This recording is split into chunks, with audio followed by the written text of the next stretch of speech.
De nos jours, le football est régi par les statistiques et de nouveaux records émergent régulièrement. Si vous avez cliqué sur cette vidéo, vous voulez certainement connaître certains de ces records. Alors, avant qu'il n'ait la chance d'être battu, nous vous présentons les meilleurs records de football dans le monde.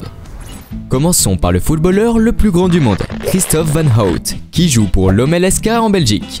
Mesurant 2,10 m, il a sagement choisi de jouer comme gardien de but et avec cette taille, il est très difficile de le battre sur les centres. Bonne chance à tous ceux qui essayent de surprendre ce gardien sur les coups de pied arrêtés. À l'autre extrémité du spectre, nous avons Elton Arabia. Ce Brésilien de 37 ans détient le record du footballeur le plus petit de tous les temps, avec une taille de 1 m et 54 cm.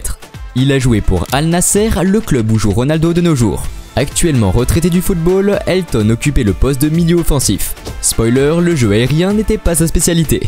En parlant de jeu aérien, avez-vous entendu parler du but marqué de la tête depuis la plus grande distance? Ce record appartient à John Samuelson, et ce qui le rend encore plus spécial, c'est qu'il l'a marqué depuis sa moitié de terrain. Je pense que nous sommes tous d'accord pour dire qu'il a une tête puissante. Cependant, ce gardien avait aussi besoin d'un tir puissant, car il détient le record du but le plus éloigné. Oui, vous avez bien entendu, il s'appelle Tom King, et en 2021, il a marqué un but à une distance de 96 mètres, de son but à celui de l'adversaire. Il a ainsi dépassé le précédent record de son collègue gardien de but, Asmir Begovic. Malgré le tir très puissant de ce gardien, il y a un joueur qui fait paraître ce tir très faible. En 2006, Ronnie Eberson jouait au Portugal pour le Sporting et lors d'un coup franc, il a établi le record du tir le plus rapide de tous les temps, frappant le ballon à une vitesse de 222 km/h. Pour arrêter un tir comme celui-ci, il faudrait un grand gardien de but, littéralement. Mais voici quelqu'un qui était sans aucun doute un grand gardien, même si seulement en taille. Il s'agit de William Foulke et avec un poids de 165 kg, il détient le record du joueur de football le plus lourd de tous les temps. Éviter les chocs avec un tel joueur préviendrait certainement de nombreuses blessures. Et si vous êtes joueur, éviter de telles blessures aide beaucoup à avoir une longue carrière. En parlant d'une longue carrière, vous pouvez même jouer à un match de football à un âge avancé, tout comme ce monsieur Ezzeldine Bahadur. Ezzeldine Bahadur est l'homme qui détient le record du joueur le plus âgé à avoir joué un match de football professionnel. Un record qu'il a établi en octobre 2020 à l'âge de 74 ans et 348 jours. Malheureusement, c'était en 3ème division égyptienne et pas dans un match de la Ligue des Champions. Donc il ne détient pas le record du joueur le plus âgé à avoir marqué un but en Ligue des Champions. Nous révélerons ce record sous peu, mais avant cela, si vous appréciez la vidéo, laissez un like et commentez à chaque Footflex si vous regarderez jusqu'à ce que nous révélions les records de Léo Messi et Mbappé. Merci les gars. Poursuivons avec les records. Voici l'homme qui détient le record du joueur le plus âgé à avoir marqué en Ligue des Champions et il s'appelle Pep. Il est défenseur central portugais et capitaine du FC Porto qui a marqué un but le 7 novembre contre Antwerp à l'âge de 40 ans. Ce joueur a une condition physique impressionnante.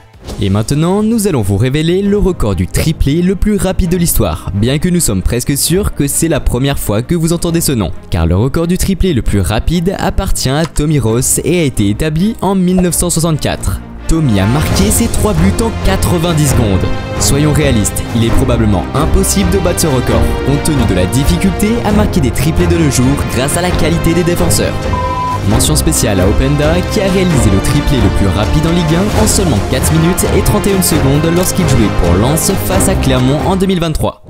Mais il y a un gars qui a marqué des triplés dans 4 matchs consécutifs, et il s'agit de Masashi Nakayama, qui a établi ce record en 1998. 5 buts dans le premier match, 4 dans le deuxième, 4 dans le troisième et 3 dans le dernier match.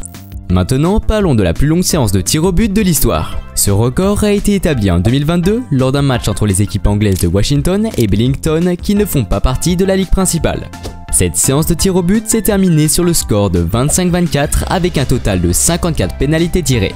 Maintenant, pour le plus grand nombre de buts marqués en un seul match, combien pensez-vous qu'il y en ait eu? 10? 20? Non, c'est 149 buts. Oui, vous avez bien entendu. Et croyez-le ou non, ils étaient tous des buts contre son camp. Cela peut sembler incroyable, mais laissez-moi vous expliquer ce qui s'est passé. Il s'agissait d'un match à Madagascar entre l'AS Adema et le SO l'Emirne. Eh bien, les joueurs de l'Emirne se sentaient victimes de graves erreurs de la part des arbitres lors du match précédent, ce qui a mis fin à leur chance d'être champions. Alors, en signe de protestation, ils ont continué à marquer contre leur camp après chaque coup d'envoi. Oui, c'est vrai, et évidemment, ils ont été punis pour cela. Leur entraîneur étant suspendu pendant 3 ans et d'autres joueurs étant suspendus pour toute la saison. Par conséquent, c'est également le record du plus grand nombre de buts encaissés par un gardien lors d'un seul match. Mais qu'en est-il du gardien qui détient le record du plus grand nombre de buts marqués dans sa carrière? Celui-là appartient à la légende de Sao Paulo, Rogerio Ceni, qui détient ce record avec 131 buts. Même des gardiens buteurs comme Higuita et José Luis Chilavert n'ont pas marqué plus de buts que lui. Et pour le plus grand nombre de buts marqués en une année, nous avons Lionel Messi, qui a réalisé ce record en 2012, ayant marqué 91 buts pour le FC Barcelone.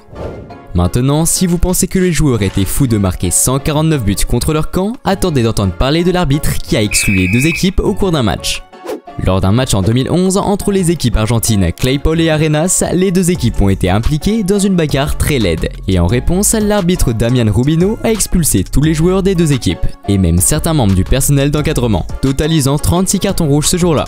Assez de bagarres, parlons de certains skills. Comme le record du plus grand nombre de jongles détenu par Martino Eduardo Orige, un Brésilien surnommé le roi des jongles, qui a jonglé avec le ballon pendant 26 heures sans interruption. Et sûrement cela n'a pas été facile et assez fatigant. Une autre compétence difficile à réaliser est les petits ponts consécutifs. Croyez-le ou non, il y a quelqu'un de si doué pour cela qu'il a réussi à faire 10 petits ponts en 30 secondes. Et son nom est Mohamed Salel, un étudiant de Mangaluru en Inde. En faisant cela, il a battu le précédent record détenu par Dele Alli. En parlant de Dele Alli, il était très prometteur quand il était jeune, et a même été nominé pour le Ballon d'Or à l'âge de 21 ans. Mais il n'est pas le plus jeune joueur à avoir été nominé. Vous pouvez probablement deviner qui détient ce record, car c'est une réponse facile pour les amateurs de football. C'est Kylian Mbappé bien sûr. En 2017, à l'âge de 18 ans, Mbappé est devenu le plus jeune nominé pour le Ballon d'Or de l'histoire. Un joueur d'une telle qualité remplit sûrement les stades juste pour le regarder. Et dans le cas du stade Alfredo Di Stefano, cela ne serait pas très difficile, je vais vous expliquer pourquoi. C'est là que joue l'équipe réserve du Real Madrid. Et en termes de capacité, ce stade est le plus petit du monde avec une capacité de 6000 places. Seriez-vous d'accord pour dire qu'ils ont certainement du mal à accueillir de grandes foules dans ce stade? Mais cela ne poserait pas de problème dans certains autres stades comme le Macarana au Brésil. Croiriez-vous que le stade Maracana détient le record du plus grand nombre de spectateurs lors d'un match de football de l'histoire? Lors de la Coupe du Monde 1950, dans un match entre le Brésil et l'Uruguay qui s'est déroulé dans ce stade, un total de 200 000 fans étaient présents. Bien que le Maracana ait eu le plus grand nombre de fans lors d'un match, ce n'est pas le plus grand stade du monde. Le plus grand stade du monde est en réalité le stade Rungrado 1er mai. Et malgré l'Europe ayant les principales ligues de la planète, ce stade est situé en Asie. Situé en Corée du Nord, il a une capacité d'environ 114 000 places. Nous avons présenté de nombreux records mondiaux du football, mais nous n'avons pas mentionné qui détient le record du footballeur le plus rapide de tous les temps. Mais ne vous inquiétez pas, vous pouvez découvrir qui sont les 10 footballeurs les plus rapides au monde. Il vous suffit de cliquer ici.